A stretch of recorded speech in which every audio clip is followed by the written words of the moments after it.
I'd like to call the meeting to order of the Wilmington City Council. I'd like to welcome all those who are with us this evening and all those who are at home watching us on whatever device you have. Thank you for taking an interest in your government.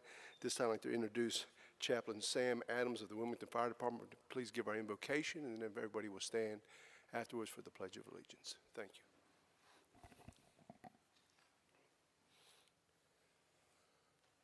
All right, please pray with me. God, thank you for this room full of people in this city. Thank you for our city leaders. Please just guide them to make decisions that will better this community and take care of them. We just trust you, God, and we trust you with that power, and we just pray that you will lead everyone in this room to having a better community. Amen. Amen. Pledge allegiance to the flag of the United States of America and to the republic for which it stands, one nation, under God, indivisible, with liberty and justice for all.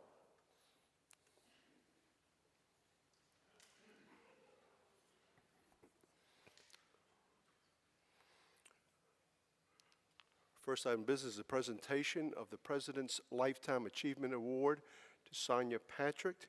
And at this time, I'd like to recognize Dr. Ruby Bray. She'll come forward.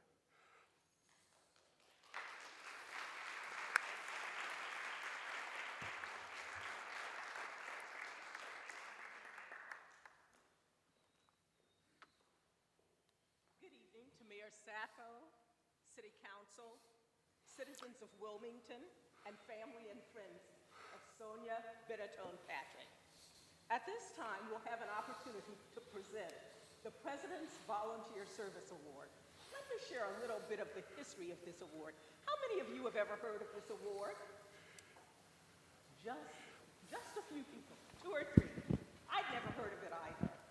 But when it was brought to my attention, I realized that there were volunteers that I knew, that I'd seen most of my life, who had needed to be recognized, but there had been no one who understood that there was a tool that could be used to recognize them.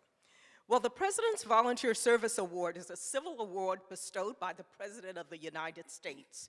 It was established by executive order by George W. Bush.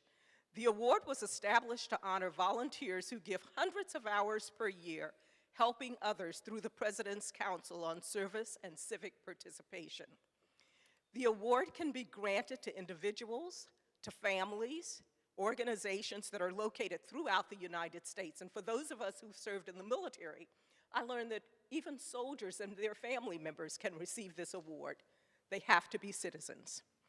Depending on the amount of service hours completed, individuals can receive the bronze, the silver, the gold, and the Lifetime Achievement Award.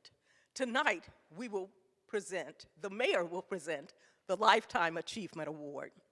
It is fitting that this award is presented on our primary election day, for it serves as a reminder of 3 important markers in our history. The first is the passage of the 15th Amendment. The 15th Amendment prohibited the federal government in each state from denying or abridging a citizen's right to vote on account of race, color, or previous condition of servitude. This was passed in 1870. The 19th Amendment was a marker for the time when women got the right to vote. We remember the significance each year when we celebrate Women's History Month in March, which we're doing right now. This took up till 1920 for the passage of that amendment. The last is the 1965 Voter Rights Act. This is a marker of time when the act passed 77-19 to prohibit racial discrimination in voting. I share these markers as background for why you're witnessing the presentation of this award for Sonia Benetone Patrick. Let me now share the nomination that was submitted to the President's office that serves as the reason why it was approved and why she's receiving this award tonight. Sonia Benetone Patrick is recognized for 20 years of service working with youth and adults to heal the harms created in the community as a result of the 1898 massacre in Wilmington. Through her dedicated service, she's made it possible for the community to increase the number of educated registered voters who now actively participate in elections like the one today. Many have been taught the importance of exercising their right to vote as a way to improve the quality of life in the community, the nation, for children, youth, careerists, senior citizens, and businesses. With a view to the future, she's also helped college and university students prepare to give voice to their issues. Her partnerships with other groups regarding shared racial, economic, and political issues has resulted in strong bonds and effective actions. She's best known for her planned and organized efforts directed towards conferences, rallies, media events, workshops, and public forums. In the years I've been here, I would hear about something she was doing almost every month. For her years of service, she was nominated and approved for this Lifetime Achievement Award. I'd like to share the letter that was written from the President. The White House. The American story depends not on any one of us, not on some of us, but on all of us. I congratulate you on taking it upon yourself to contribute to the public good. And I'm proud to present you with the President's Lifetime Achievement Award in recognition of your 12,691 hours of service to this great nation. I realize that she has a whole posse of us sitting, filling this section, who can bear witness to this effort and to this quality of service. Throughout our country's history, the American story has been strengthened by those who combine an optimism about what can be with the resilience to turn that vision into reality. I know I'm not alone in recognizing that those who are willing to step up and volunteer in service of community and country are essential to the ongoing work of forming our more perfect union. By sharing your time and passion, you're helping discover and deliver solutions to the challenges that we all face, solutions that we need now more than ever. We're living in a moment that calls for hope and light and love. Hope for our futures, light to see our way forward, and love for one another. Through your service, you are providing all three. On behalf of the American people, I extend my heartfelt appreciation to you for your volunteer leadership, and I encourage you to continue to answer the call to service. The country is counting on you. Signed, Joseph R. Biden.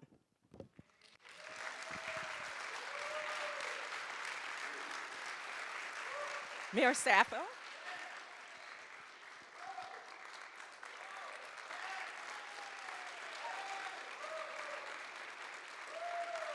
Sonia.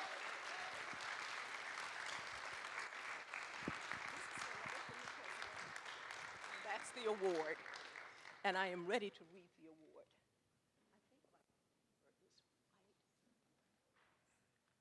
Oh, here. The Lifetime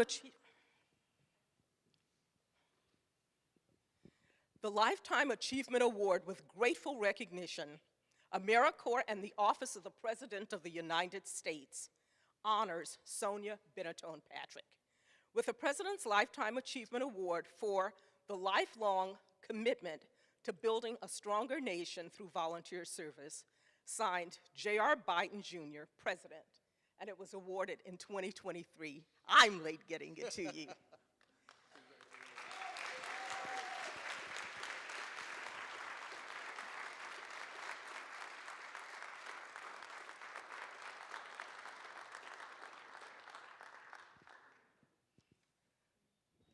I would just say on behalf of the city of Wilmington and all the residents that live in this great city, thank you for your public service. I know that you have worked tirelessly over the years for a lot of different causes and a lot of different issues that have made our community much better. And I just want to say thank you on behalf of a great city for your great work, and keep up. I know you will keep up the great work, hard work. So thank you so much, and God bless you.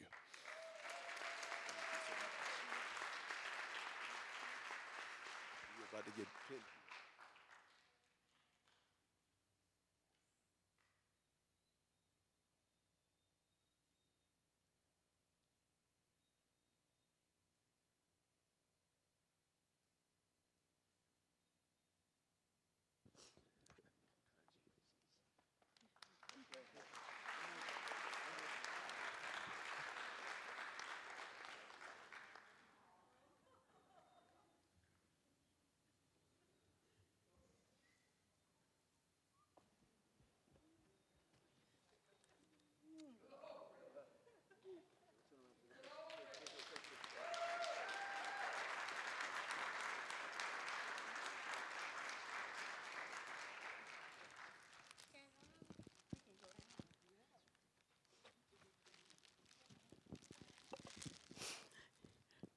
First, thank you so much for being here tonight and sharing this with me. First, I'd like to thank God.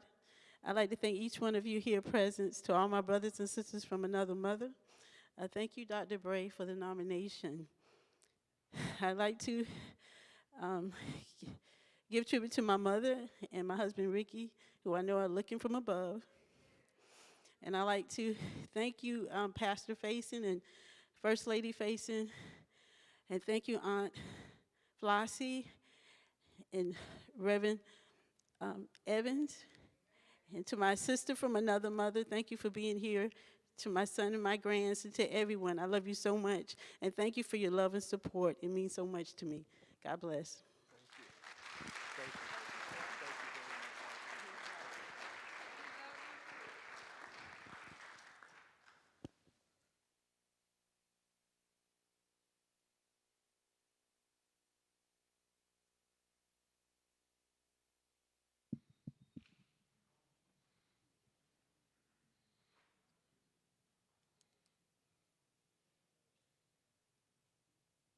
Our next item of business is our consent agenda. We have 7 items to consider. Are there any items that any council member would like to hear separately? Mayor Pro Tem would like to pull item C3 C7. and C7. Okay, do we have a motion to approve the agenda minus C3 and C7? We have a motion to approve by Councilmember Waddell, second by Councilmember Joyner. Discussion. All in favor of that motion, please indicate by saying aye. Aye. Any opposed? Item passes unanimously. At this time, I recognize Mayor Pro Tem Barnett. Mr. Barnett? C3, we'd like to have Officer Stanley come forward now. Okay. Officer Stanley? And Chief Williams, we're about to retire.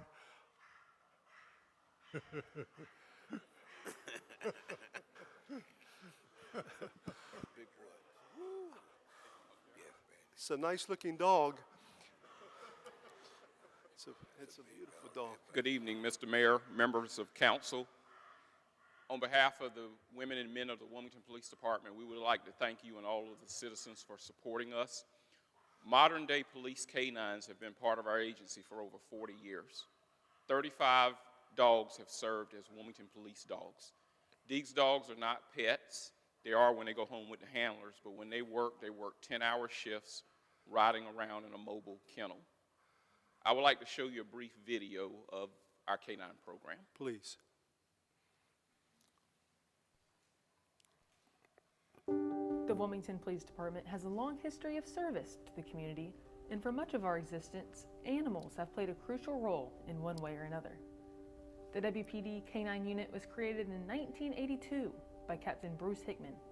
The first canine was Damien, and since that time, our dogs have worked alongside their handlers to locate drugs, weapons, bombs, and even apprehend criminals.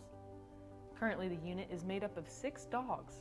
These include Dex, Jocko, Stanley, Blue, Marion, and our newest canine, Zeus. These dogs are not pets, they are police officers, and take on the same dangers as their handlers as they work alongside them to keep the city safe. The canines typically handle 10-hour shifts and ride with their handler to calls for service in their kennel. Our certified dogs are constantly training and take part in trials to maintain their peak level of fitness and agility. We appreciate and value each one of our 4-legged officers and are grateful for their continued contribution to our agency.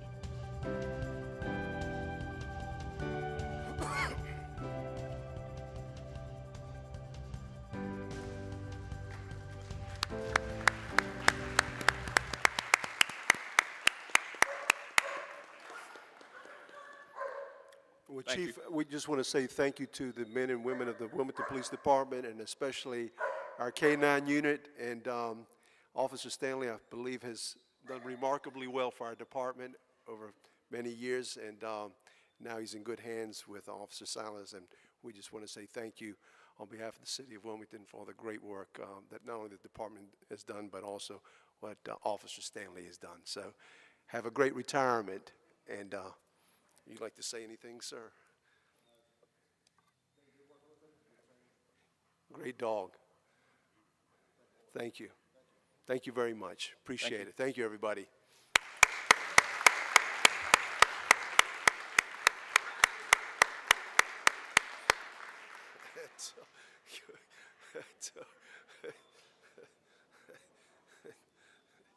Wow.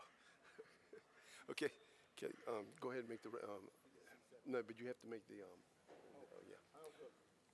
Motion that we accept recommendation C3. Okay, so we have a motion made by Councilmember Andrews, second by Councilmember Waddell. Discussion, all in favor of that motion, please indicate by saying aye. Aye. Any opposed? Officer Stanley is thereby now retired. So at this time, I'd like to recognize Councilmember Waddell. Mr. Waddell? Yeah, just a quick question. Pull my notes up here. In regards to the $650,000 in ARPA funding to the CVB, and I don't know who exactly to direct the question to. Probably twofold. One is there any reason why it has to be allocated to the CVB? Has it already been kind of pigeonholed there, or could it possibly be put towards infrastructure projects that we have a pretty big need for? As you recall, when we were first awarded the American Rescue Fund plan funding, we put together a pretty thorough plan and presented it to council, and that trying to reach many aspects of the community. One of the hardest hit areas and businesses in Wilmington was tourism, and we've seen that with the loss of revenue in our convention center fund. Committed to that point, working with the CVB on how we can put some money back into the community to ensure that tourism returns and stays stable and strong. So from the very beginning, we have been working with CVB on a plan to work on tourism. So we're just now getting to bringing this forward and working with what the needs are. I think a bigger part of the question for me, that's where it needs to go, and that's where it's already been planned, okay. But there was the breakdown was a little bit nebulous from their budget. I mean, there was a $15,000 line item for a selfie station along the Riverwalk. I don't know how much one of those costs to construct, but I would assume in just a few minutes of looking around that it'd be less than $15,000. Would it be possible for us to get a more detailed idea of how they intend to spend this money prior to us approving the resolution? We can ask for them.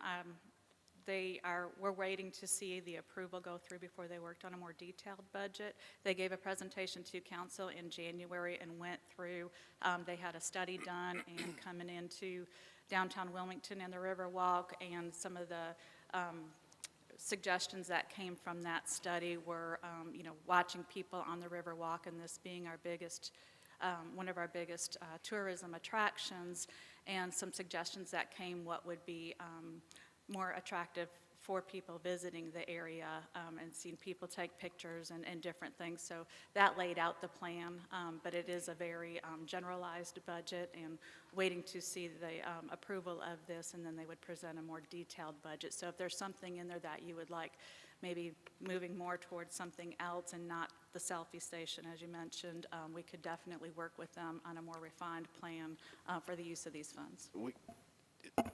Again, I don't want to litigate the whole thing up here, but is there what's the timeline on needing to allocate these funds and vote? I mean, I assume we're getting pretty close to that? Yes, sir. We have to have all funding obligated by December of this year. Okay. So any funds that are not obligated have to be returned to the U.S. Treasury. And obligated means under contract. Sure. So we would approve this resolution, we would then go under contract with the CVB, and then those funds would be obligated to them, and we could work on refining the use of those funds with them. Well, I certainly appreciate what the CVB does and the work they do, and it's wildly important.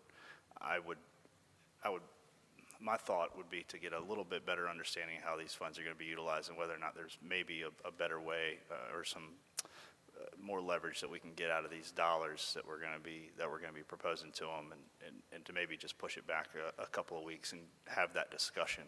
And I apologize if I didn't bring those questions up when they gave that presentation. Caught me off guard. That may not be the wish of the rest of the council here. We can figure that out, but that's my thought at the moment. Okay. Ms. Andrew, oh, I mean, Mr. Spears. Yeah, so I don't want to say that I agree with Luke, but I kind of agree with Luke. And I don't want us to give the impression that because we're going to be under the gun to use this money by December, that now we're just looking to give it away, because we could do a lot. We could do a lot with $650,000, and you know where my sentiments go. We can invest that into people, because if my memory serves me correctly, we put a lot of push and a lot of financial backing into downtown during coronavirus. We did a lot to make sure that business was able to, I'm not gonna say maintain, it may not be the right word, but you know, we didn't leave the downtown businesses just to suffer. You know, there was an effort by this Wilmington City Council as financially to make sure that business was still going. And so I would love to see, you know, a detailed breakdown, and I would love us to see. And again, I don't think we have to rob Peter to pay Paul, but if we're going to use $650,000 in this manner, then we need to think about using it somewhere else as well. I know that's not like a shot at anybody. That's just saying, let's just be conscious of what we do with this money. Mr. Robert? Ask it this way: is this money, when the plan was presented early on, was this $650,000 committed at that time to the CVB? We had that in the plan from the beginning. We have been working with them. I think we started out with $1 million, and then we have gradually dropped that down to now being $650,000. Based on other things that we reprioritized the funding for. It was a very presented as this is an overall plan of what we would like to do with funding, and then feedback from council over the last 2 years. We were able to reprogram some of those funds, but it was from the beginning one of the tourism was one of the harder hit areas. Is this the last of the 29.5 million that came? Yes, sir. We one of the last things that we have not obligated and committed. Will there be? Will another item come before us? Let me ask that question a different way. Is the 650,000? That's it? There's no more. We have other funding that is programmed and obligated. So if we're working with the different agencies and programs that we have allocated those fundings for, to make sure that they're going to use those funds. So if they are not or don't think they're going to meet the full amount, then we have time to reprogram those to something else. So if there's something that comes up where they're not going to use it, we'll bring it back to council and reprogram it, trying to do all that before December. So you had mentioned when you were speaking to Councilman Waddell that a more finite budget will be put together once this is approved tonight. We'll get another look at that, maybe another shot at it, or is that we're just going to get a look at it? Well, the plan is to approve the $650,000 tonight. Then we would go into a contract with them, and then they would provide a more detailed budget of the use.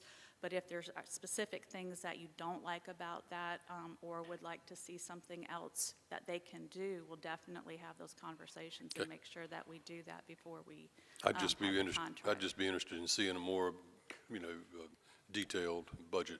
Thank you. Well, I feel I need to jump in here since I do sit on the CVB. The CVB undertook at their expense out of the CVB budget a $65,000 assessment of the Riverwalk based on the commentary that we were getting about the Riverwalk and the condition of the Riverwalk and the experience that people were having on the Riverwalk. It's always been the premise of the CVB that whatever happens on our Riverwalk has to be approved by this body. They will come back to us with specific things that they think may want to take a look at. They would also entertain things that we, as council members, would like to share with them. It's never been their intention that they're going to take this money and spend it the way they feel it needs to be spent. They would always ask us for permission on any item that is going to be expended on that Riverwalk. And the Riverwalk has, obviously, we've heard everything from lighting issues to more family entertainment down there for more families to be able to come down and enjoy the Riverwalk besides just concerts and bars. And so it is imperative that we have that ongoing conversation with Kim Huffman and her staff, and they want to see a successful Riverwalk, and they want to see the improvements over time, because obviously some portions of the Riverwalk have got a lot of age to them, and we have made a significant amount of repairs over the years to that Riverwalk at taxpayers' expense, and the taxpayers have supported the completion of that entire Riverwalk, which was a very expensive proposition for this community. And we didn't use ROT tax, room occupancy tax, to pay for it, and that came from property taxes that paid for it. So whatever happens there, we want to make sure that it is successful. One of the ideas that came out through the consultant that looked at it was a lot of communities have these selfie stations where people take pictures. You could do it or you don't have to do it, but that's something that we would ultimately have to approve by this body. Yes, sir, Mr. Waddell. So is the $650,000 the total amount of non-obligated monies that we have left in the ARPA funding? Correct. It is. Would it be in the purview of this body to utilize those fundings for structural or capital improvements needed at the Riverwalk itself?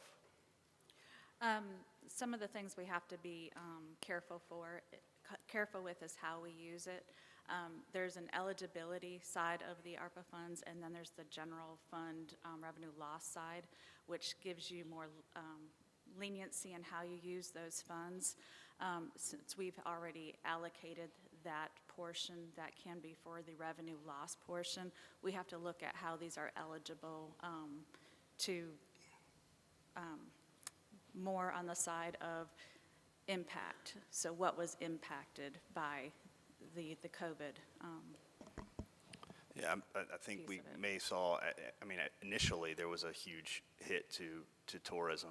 After that, I think there was a massive influx to tourism across the country, but we benefited greatly from that. And I mean, I don't know if we could say that the increase to the traffic on along our Riverwalk is why we need to make some structural improvements. Mainly, I just would like to take a little closer look at this money, and so I'm going to make a motion to continue this until we can have some of those conversations.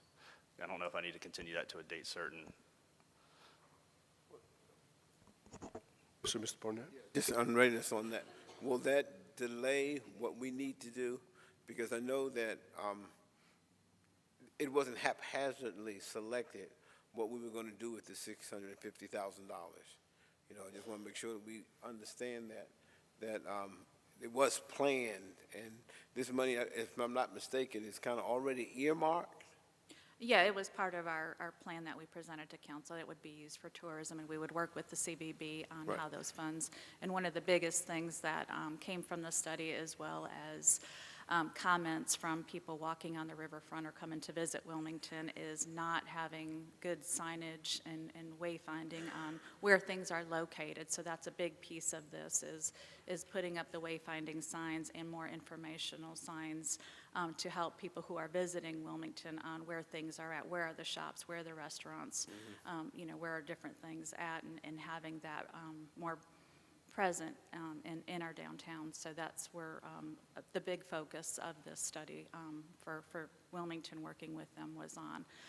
So if we want to push it off to the next meeting or the next two, I mean, we can pull a meeting together with Councilman Waddell and others and kind of get an idea of what you would like to see working with the CBB, and then bring back something more refined that meets how you would like to see these funds used. We definitely have time to do that. Like I said, we've got to get it under contract before December, so whether that's with, you know, the $650,000 going to the CBB or a smaller portion and the rest going to something else, just as long as we have those conversations and know what it is you want to see with these funds, that we can put that in action and get those committed. Okay. All right, thanks. Just want to make sure we're not tying your hands, Yes, sir. you know. Okay. So can we set up a meeting with CVB with Kim? Because I think we need a workshop. I want to make certain that every council member is here when we have this discussion to go over not only the plan and the evaluation that was done, but also to make sure that we have the interaction between the council. There'll be a number of suggestions that came out of that document, but also suggestions and recommendations and opinions that we might have also as to where you want to spend the money. And we may not spend it all in one particular area and may be able to reallocate some of it, but I think we need to have it sooner rather than later. Yes, sir. Thank you. You want to continue? Motion to continue by Councilman Waddell. Second by Mayor Pro Tem Barnett. I apologize for the interruption. If we could put a date certain on it, that would be I preferable. say within the next 2 weeks. Thank We you. need to move on it. Thank you. All in favor of that motion, please indicate by saying aye. Aye. Any opposed? Item passes unanimously. That brings us to our next item of business, which is our public information. We have 3 speakers that have signed up to speak to us this evening. Each speaker will be allotted 5 minutes. Our first speaker is Amy Block Deloach, who will be speaking to us about Israel-Palestine. Ms. Deloach, welcome.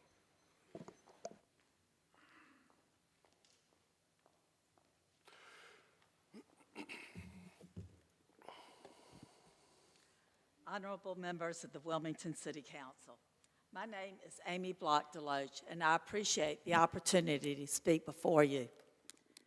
As we gather today to discuss matters of grave importance, it is imperative that we uphold the principles outlined in the Wilmington City Council's mission statement.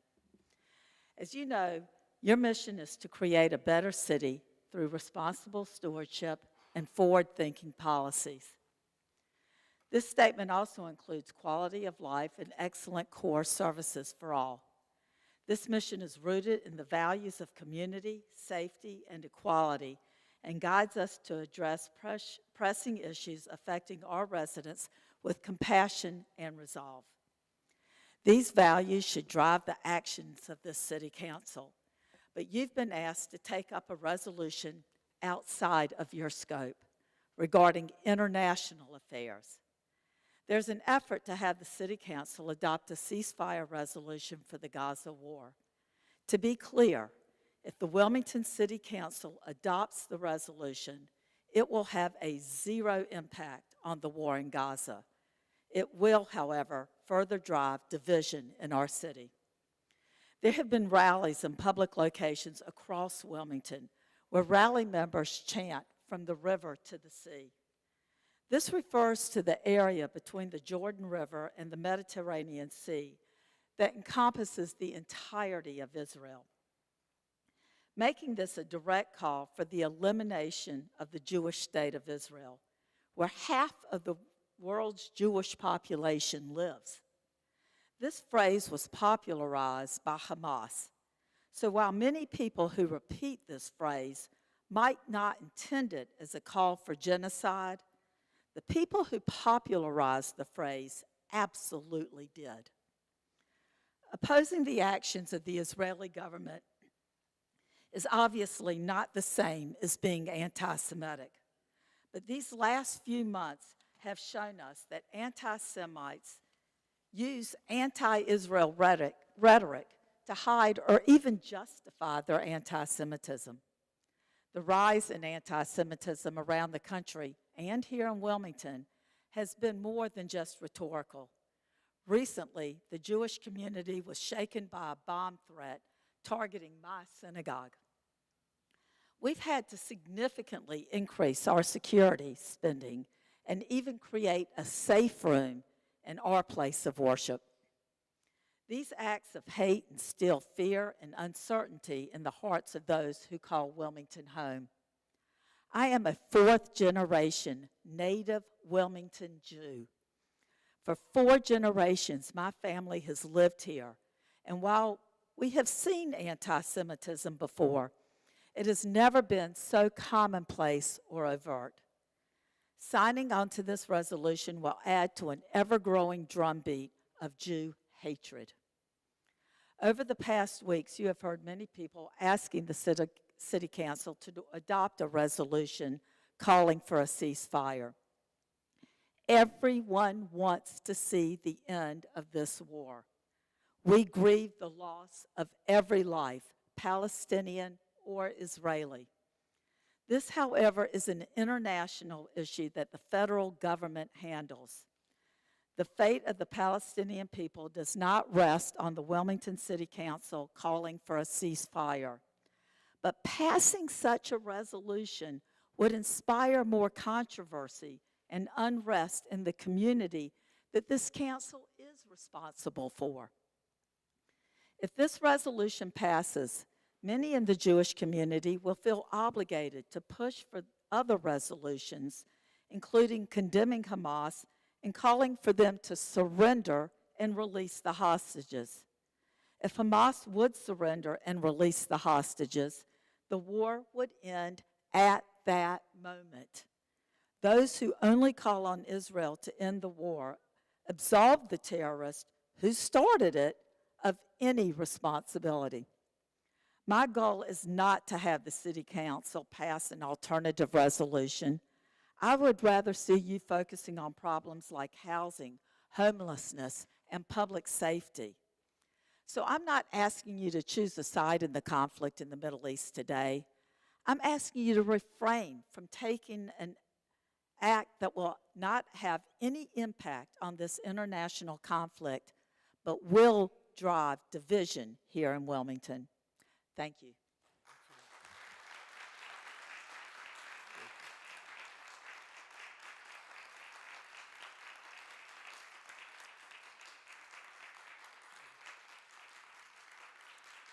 The next speaker is Mr. Rob Clark, who will be speaking to us about the ceasefire resolution.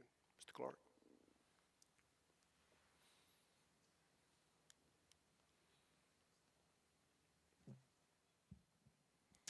Hello, my name is Rob Clark, and I'm a Wilmington resident. I'm here today to ask the City Council to adopt its own permanent ceasefire resolution. I have no direct connection to Palestine or Israel, but I am a new father. I know that many of you are parents yourselves, so you can relate when I talk about the unconditional love that a parent feels for their child. I cannot fathom the idea of any harm coming to my son. Just the thought of losing him paralyzes me. Since October 7th, upwards of 13,000 Palestinian children have been killed in Gaza. That is 26,000 parents who have lost the thing that they cherish most, their children. More Palestinian children have been killed in Gaza than all the children killed in all the conflicts worldwide since 2019. I want you to put yourself in the shoes of these parents. Can you imagine the pain they are feeling? What would you do if your child was taken from you? The deaths of these children and the deaths of the 30,000 plus Palestinians who have been killed in Gaza since October 7th have come from the complicity of our government and direct financial aid from our tax dollars. My tax dollars, your tax dollars, the tax dollars of everyone in this room are currently being used to fund the genocide in Gaza. These tax dollars could be used to fund public housing to provide homes to the unhoused who desperately need them. They could provide health care for our children. Or they could be used to provide the much-needed aid to the 576,000 people, which is 1/4 of the population of Gaza, who are currently facing catastrophic levels of food insecurity. But instead, these tax dollars are used to bomb a captive population, which is essentially in an open-air prison. We must decide, do we want to fund life, or do we want to fund death? The federal government has shown that they are incapable or unwilling to broker a permanent ceasefire in Gaza, even as polling shows that 68% of Americans support a ceasefire. That is why we are here today. We need our government at the local level to step up where the federal government is failing. We must join with the more than 70 cities across the country, including Durham, that have passed a ceasefire resolution. We will be judged on how we are acted in this moment. You will be judged on how you act in this moment. As time passes, history will remember what is happening in Gaza today. a genocide. God willing, when my son grows up and reads about this moment in the history books and asks me what I did in this moment, I know with a clear conscience what I will be able to say. The question remains, what will you be able to tell your children? Bring forward and adopt a ceasefire resolution. It is the only moral path forward. I'm not alone in this. Hundreds of signed postcards calling for the city to adopt a ceasefire resolution, signed by fellow community members, have been delivered to you already. And yet these calls so far have gone unanswered. I have 50 more with me here today, in addition to the 187 signatures of our open letter calling for our elected officials to call for a ceasefire. Would any of you be willing to accept these tonight? Go to the clerk. Thank you for your time. Thank you.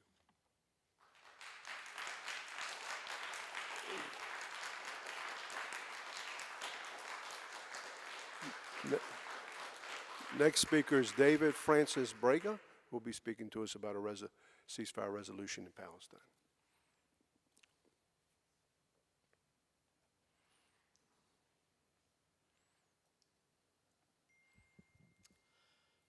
Hello, council members.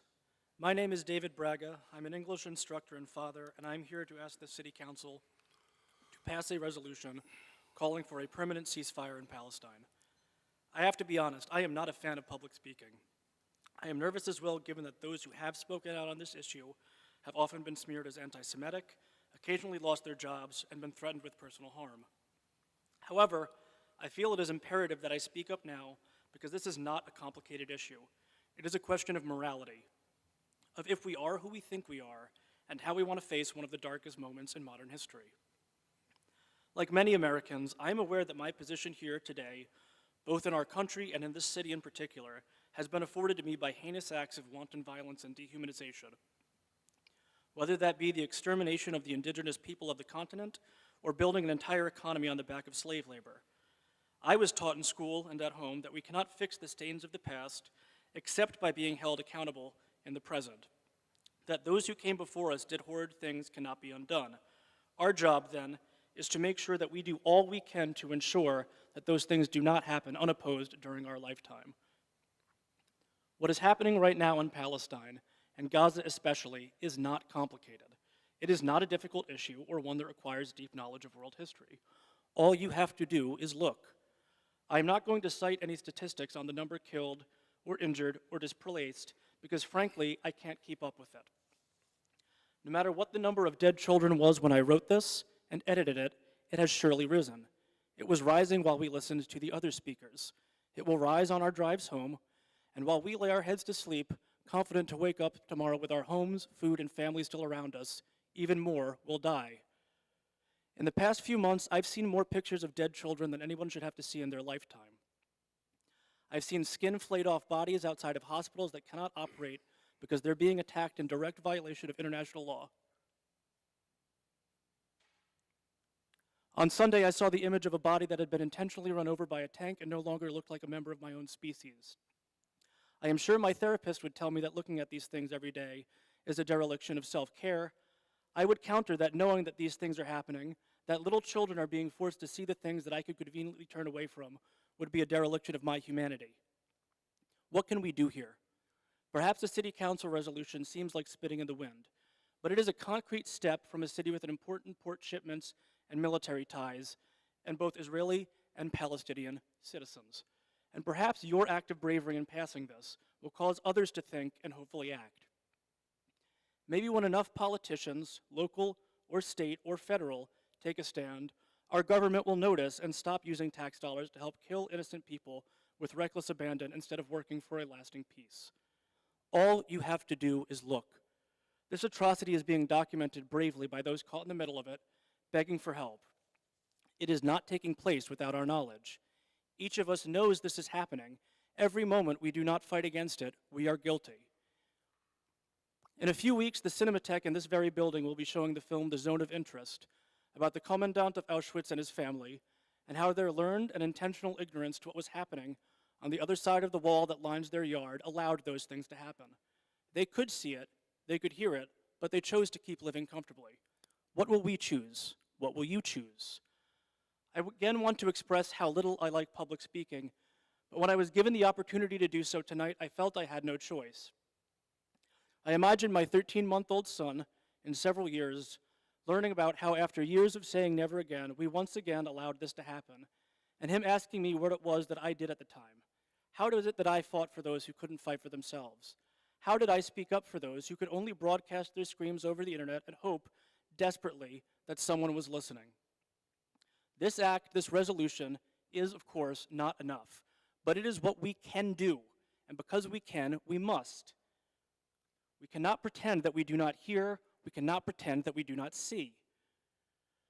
We must stand and be counted, or in our silence be as guilty as those operating the death machine itself. We must do all that we can, even though it will never be enough, and hope somehow that those actions will inspire others who will inspire still more to save those who cannot be saved without our help. The choice is simple.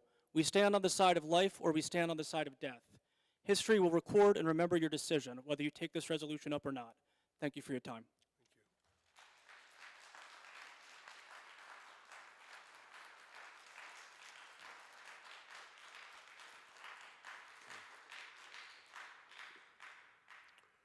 Next item of business is our public hearings. Item PH1 is an ordinance amending the official zoning maps of the city to rezone property containing 7.87 acres of land located at 516 and 520 Mosley Street from R5 Medium Density Mixed Residential District to MD10 CD Medium Density Multiple Dwelling Residential District, Conditional District for a 60-unit senior housing development. At this time, I'd like to recognize our city manager, Mr. Caudle, and before I do that, I also want to note that whoever makes the motion must read a consistency statement for the record. Mr. Caudle. Good evening, Mr. Mayor, Mr. Mayor Pro Tem, members of council. Brian Chambers, our Assistant Planning Director, will overview this item for us.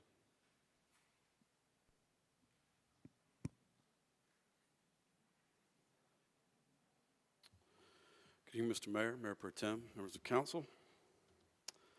This site is located on the east side of Mosley Street near the intersection of Johnson Street. It contains about 7.9 acres and is currently vacant. We have a map showing the larger extent of the surrounding area and the surrounding uses. And there's a couple of photos on the right side of the screen. We have several photos of the subject property and then the condition of Mosley Street. And then we also have some photos of the surrounding residential uses. The site is currently zoned R5. The site is bordered by R5 zoning on the southeast and west and R10 and R7 zoning to the north. The current R5 zoning would allow for a potential by right density of up to 88 townhomes and 61 single dwelling lots. The applicant proposes to rezone this site to a MD10 multiple dwelling conditional district for a 60-unit senior housing townhome development. This is the proposed site plan. Access will be provided at the intersection of Mosley and Johnson Streets. An internal drive would then provide access to the units internal to the site. The project includes a mix of townhome units with 9 one-bedroom units and 51 two-bedroom units, along with a community clubhouse. All units would be set aside for senior housing for ages 55 and over. 16 units would be provided at 30% of the area median income. 30 units would be at 60%, and then 14 units would be at 80% AMI. Here are the proposed elevations that were provided by the applicant.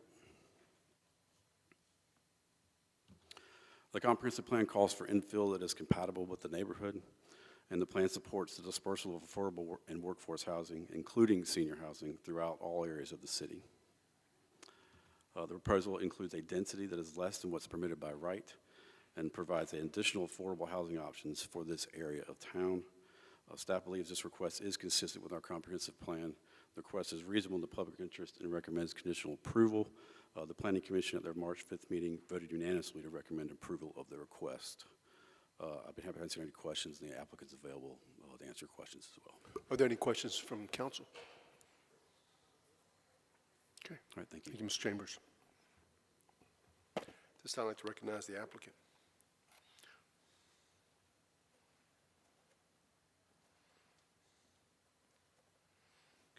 Good evening, Mark Richardson with Greenway Residential out of Charlotte. Just here to answer any questions, but we are proposing 60 units geared to affordable senior. We do already have the affordable tax credits for this property. So the next big step is to go through the city, obviously with the conditional use, and still have to go through TRC and plans and to get permits. But we hopefully will get through this and get through permits, hopefully through the summer, and take a year to build this and have 60 affordable units. Our market study shows there's a huge need for affordable senior in Wilmington, and look forward to working here. Are there any questions for the applicant? Yes, sir. Mr. Barnett? I like the project. I love the project, especially as it relates to senior housing and the affordability. It won't change, will it? Like a lot of times programs come to us and like in 15 years, they'll make it market rate. It's not gonna. We have to keep it affordable for 30 years at least. Okay. And with the conditional use zoning, the site plan has to stay in place. That's, I mean, it has to stay 60 units. Okay. And All right. Thank you. Excuse me, Mr. Joyner? Where's the nearest public transit access point? I might need the city to respond to that, but I think it's down Mosley and right where Princess Place and Mosley intersect. There's public transits on Princess Place Drive. Anybody else? Okay, Mr. Spears? So I like the plan. I like the idea of the plan. I'm just more so fascinated growing up on the east side of Wilmington, and probably I have family members who live on Price's Lane. It fascinates me that 7 acres have just sat there for so long, and then out of nowhere, we just find it, and 7 acres for $450,000 is not a bad deal, right? Am I wrong? We've been looking in Wilmington for 10, 12 years for affordable property, and luckily our broker found this piece of property. So. Yeah, that's like I said. I don't have an issue with the project. It's just 7 acres for $450,000 is quite a deal, and I guess it just baffles me that there are people who own this property and they just gave it away. I'm not sure what the history is, broker. Yeah, I looked it up. The names are familiar. I know the names. I've been so busy at work this week I wasn't able to make the calls to inquire about it. But it's just fascinating to me. I mean, we have homes, one home, maybe not even on a full acre, that would go for $450,000. And some family just gave away, or somebody in a family just gave away 7 acres. And, but kudos to the person who brokered the deal. They did one heck of a job. So I just wanted to mention that because, like I said, had I not been so busy this week, I would have made the calls to inquire about it. And I may have not gotten any answers about it, but good deal. Can you give your broker my number? I'd like for him to find me some stuff. Thank you. Thank you. Any other questions? Okay, thank you, sir. At this time, I'm going to open up the public hearing and ask if anyone in the public wishes to speak on this particular item, if they'll come forward.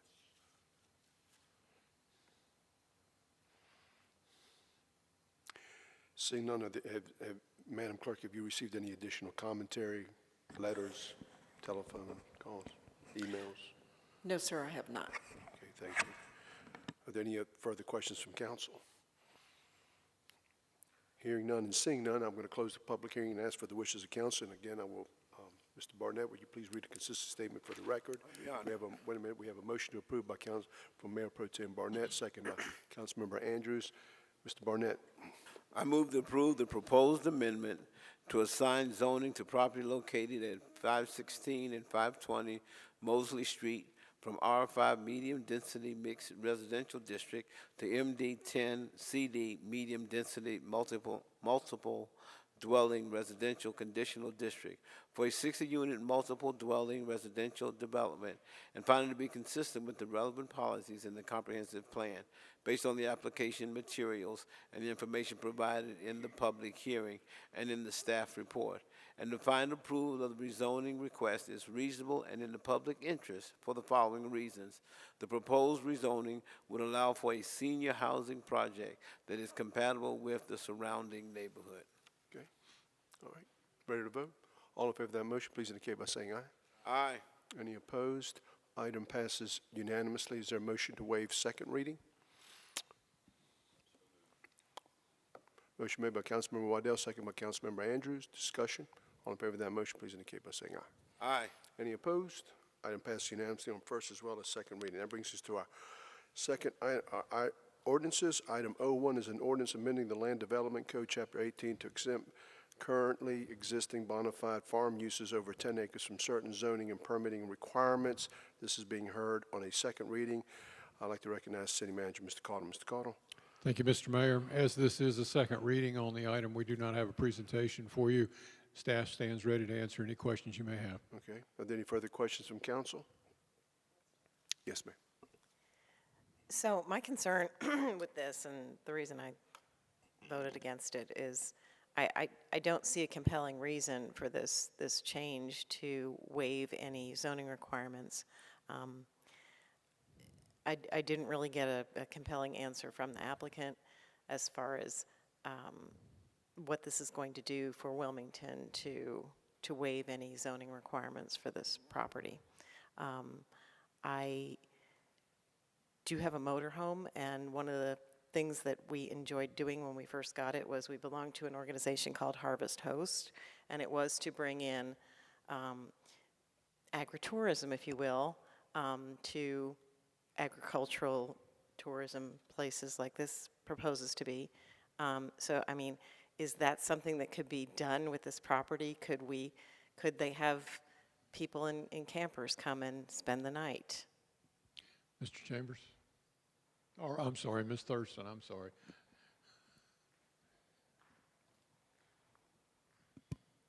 Agritourism is still a use that's kind of being defined throughout the court system, but there is the potential for other uses that haven't yet been contemplated through the court system to utilize the agritourism exemption to operate on that site. And I'm happy to defer to the city attorney if he has more to add to that.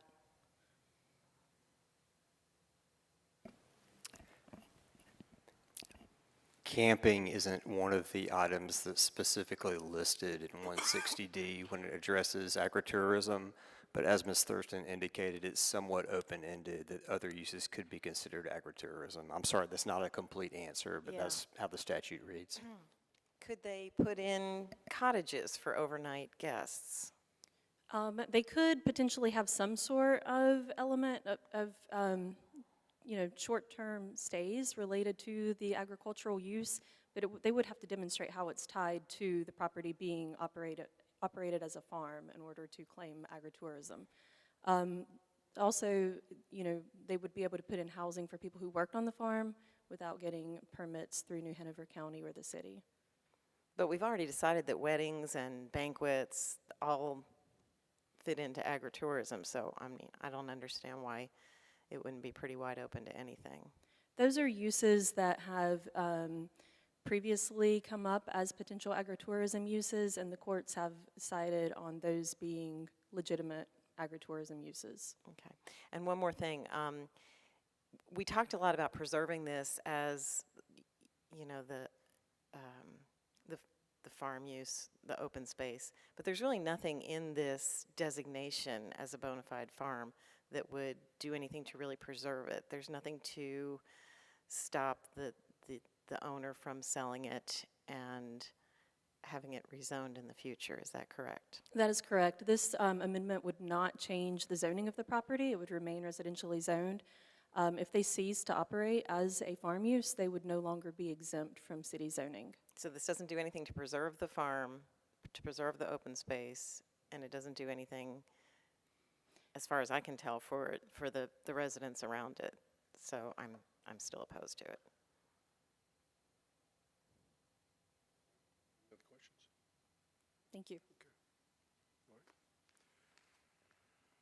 All right. Any other questions? If not, what are the wishes of council? We have a motion to approve by Councilmember Waddell, second by Mayor Pro Tem Barnett. Discussion. All in favor of that motion, please indicate by saying aye. Aye. Item passes 6-1. That brings us to our next item of business, which is item 02, which is an ordinance making supplemental appropriation to the purchase of a mobile radio repeater and upfit for a pickup truck, creating a rapid response vehicle for bomb squad utilizing $40,000 of North Carolina drug tax revenue. This time I'd like to recognize our city manager, Mr. Carter. Mr. Carter. Thank you, Mr. Mayor. Police Chief Donnie Williams will overview this item for us.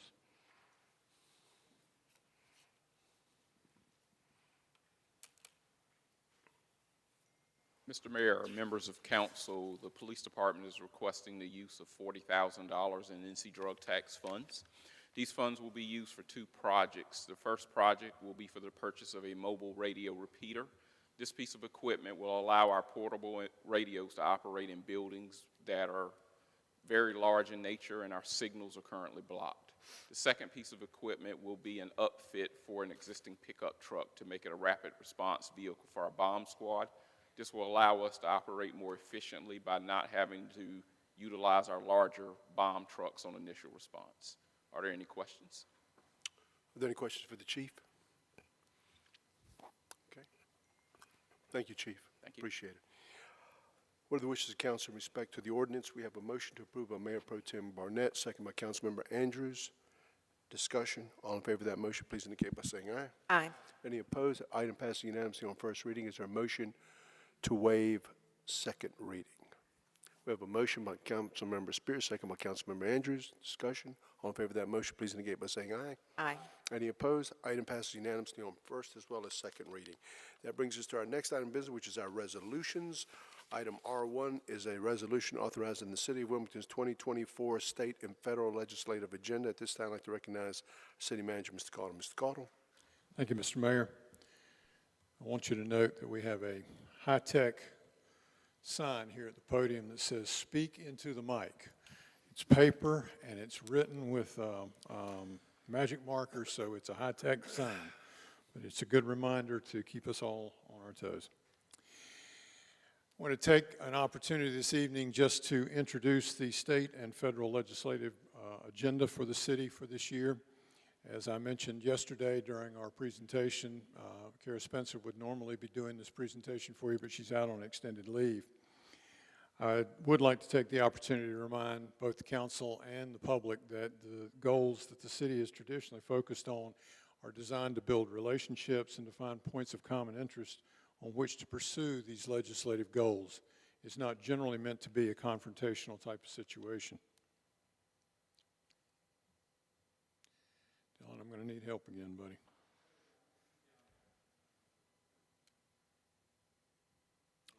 There we go. Included in this presentation will be a review of the state legislative recap from this past session, which was a long session, as well as the outlook for the coming short session. And then we'll also do a quick overview of the federal legislative recap and outlook. Generally, the agenda is kept, as I mentioned early, broad and flexible in addressing things that may come up during sessions. And in addition, the state legislative session, it will be a short session, so there will be limited opportunity to introduce legislative goals and agendas. Start with a reminder of the legislative delegation that works at the state level. First of all, we have Senator Michael Lee, who is the chair of the Appropriations and Base Budget Committee, as well as serving on the Education and Higher Education Committees.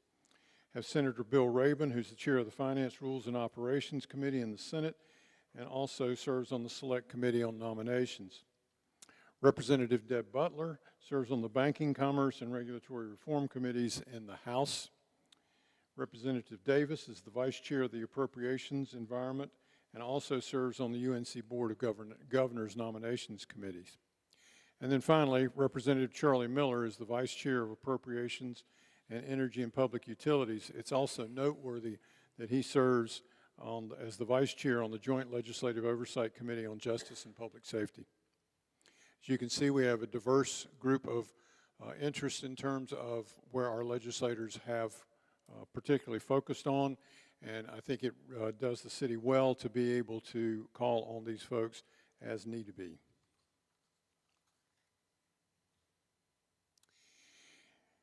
There were a number of bills that were passed in the last legislative session at the state level. Probably most notable for the legislators was the Medicaid extension, as well as the betting statutes that just recently went into effect. But things that were probably more germane to what the city was looking at, I've just highlighted a few of them up on the screen.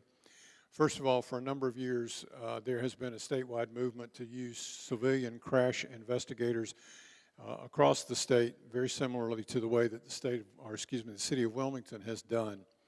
The city of Wilmington was pushing the legislative agenda that would obviously allow our civilian officers to write citations for accidents that did occur. That was not granted with this statewide legislation, but what was granted was the authority for all municipalities to use civilian crash investigators much in the same way that the city of Wilmington does. There is a provision in the bill that requires training that will be administered at the state level. There was an attempt with a number of bills to provide some workforce housing initiatives. Most of those initiatives came out of the building industry. There were several bills introduced, and one of the most significant was H. Bill 562. It undermined, in the estimation of the local staff, it undermined local planning and zoning regulations by issuing statewide rules as opposed to having individually administered and developed rules at the city and county level. It did not pass, which is good news for all of us, because I think everybody then realized that the local rule was a much better way in which to administer zoning. Also, I'd like to note that there is a new law in effect now, Senate Law 2023-59, which imposes a penalty on local governments for late filing of annual audits. The State Treasurer's Office has had some folks that have been delinquent with regard to audits, probably some of them habitually, but that now there is a penalty imposed for the late filing of an audit from a local government. It requires, as a result of the penalty, a withholding of the sales tax. And so you can bet that that will be a good impetus in which to get the local governments to file their audits on time. Part of the problem is, though, that is something that is really not realized very widely, is that auditors in the state of North Carolina are having placed upon them more and more requirements for certifications to be able to do these types of audits, and so therefore the pool is becoming less and less. So I think you will see some folks scrambling with regard to trying to make sure that they get their audits in on time. It does direct that the state treasurer will develop an appeal procedure for the withholding penalty. And then probably one of the biggest wins that we had in the last session was the opioid quick response team funding.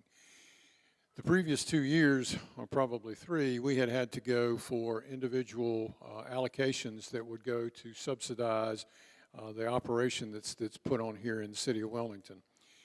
We had, the last 2 years, gotten $750,000 each year to be able to pay for the portion of that operation that the city had helped establish.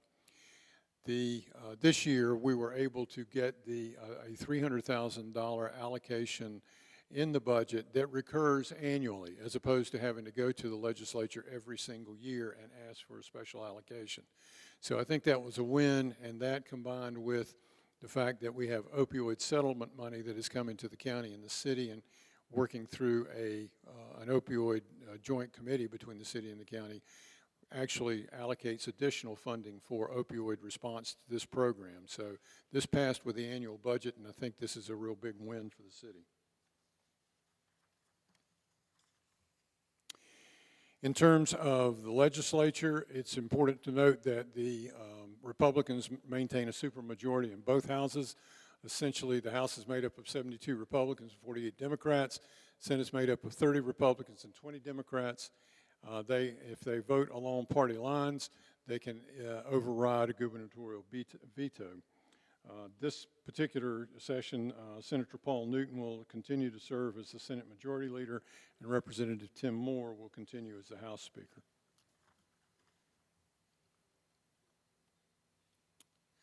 As I mentioned earlier, this particular session of the legislature is designed to be a short session. It is designed to principally to do budget adjustments from the previous allocations that were made last year. They will also entertain bills that have passed one house or the other, and then they will also entertain non-controversial local bills. Those non-controversial local bills are generally those that are agreed upon by the entire delegation that represents a particular county or city.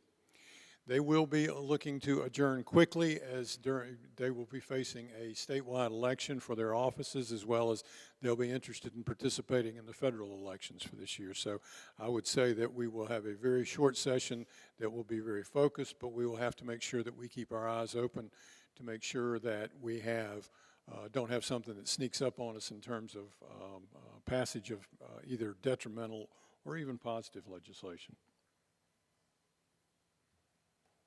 So these are the North Carolina General Assembly legislative goals. First is to oppose legislation that undermines local government authority and revenue generation. There was a question at yesterday's meeting from Councilman Joyner regarding did we need something that was more positive or more effective in terms of reaching out and saying that we would seek other legislation. I would remind the council as well as the listening public that again, it is a short session, so limited introduction will only be allowed. And then also, I think probably this particular language gives us the opportunity to be flexible enough to be able to twist and turn in order to meet whatever may come in terms of bills and, frankly, surprises. We will continue to support a strong film incentive program. We will support a strong response to the discharge of chemicals contaminating our waterways, our air, and our drinking water that ensures that polluters are held responsible.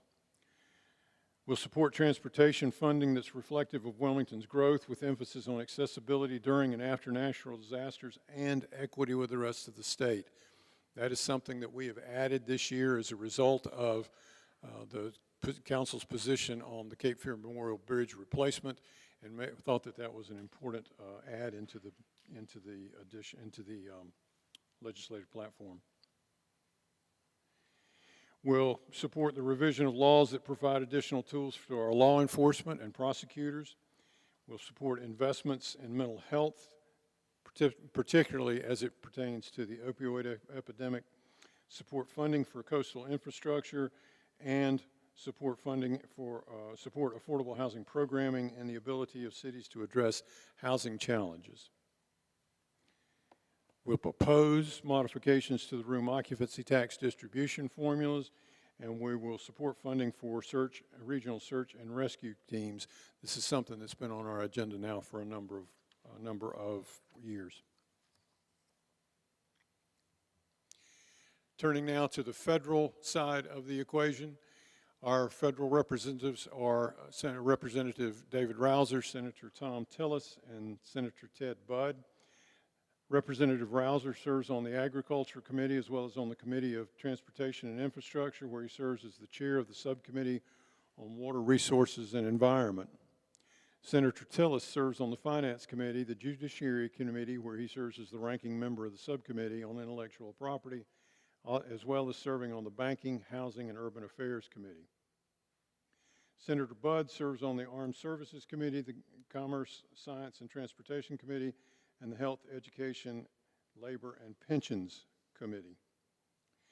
As I mentioned earlier, given the divide among parties at the federal level, the division of seats held in both the Senate and the House, and the fact that it's an election year, will probably see very little movement at the federal level with regard to legislation.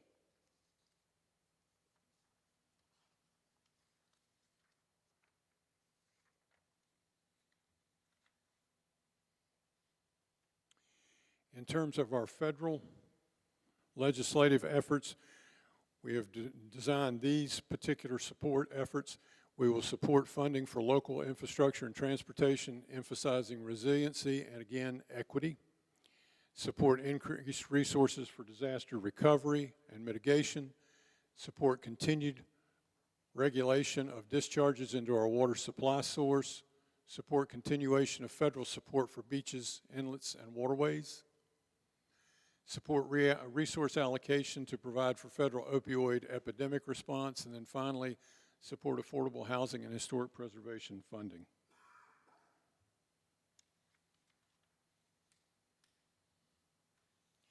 That concludes our presentation. I'll be glad to take any questions that the council may have, or if there are additions or alterations to that legislative agenda. We'll Tony, be glad to take we're those. planning on having a breakfast. I know that traditionally we have sat down with our legislative delegation at some point in time to do that. Yes, sir. We will continue to do that. We were planning on it actually for the first week of this month, but given the extended absence of Carol, we would decided to put that off, but we will still have it before they actually go into So session. we'll have an opportunity to not only share with them our legislative agenda, but also to be able to have more dialogue with them on specific issues like tolling and things of that nature. And Yes, sir. okay, very good. I just want to make sure that council has an opportunity to share their That concerns is and always one opinions of the with them. highlights of our lobbying efforts, and we try to make sure that we make it convenient for everyone to get here. Okay, and then obviously, once that agenda is set into motion and we send it to them, then we obviously will be looking at it and following all of the legislative decisions that are made there, or decisions that they may be thinking about making that would be detrimental to the community. And of course, then we can intercede, or at least pick up the phone and then share with them our concerns. That has been, the folks at the North Carolina League of Municipalities have been very vocal about the fact that local government voices to state representatives have probably the greatest influence with those folks. And so I would encourage you to continue to do that within the realm of the legislative agenda that we've just put forward. And that, again, that is why we typically keep it so broad. Okay, very good. Any other questions? Okay, thank you, sir. Thank you. What are the wishes of council in respect to the resolution? We have a motion to approve by Councilmember Andrews, second by Councilmember Spears. Discussion. All in favor of that motion, please indicate by saying aye. Aye. Any opposed?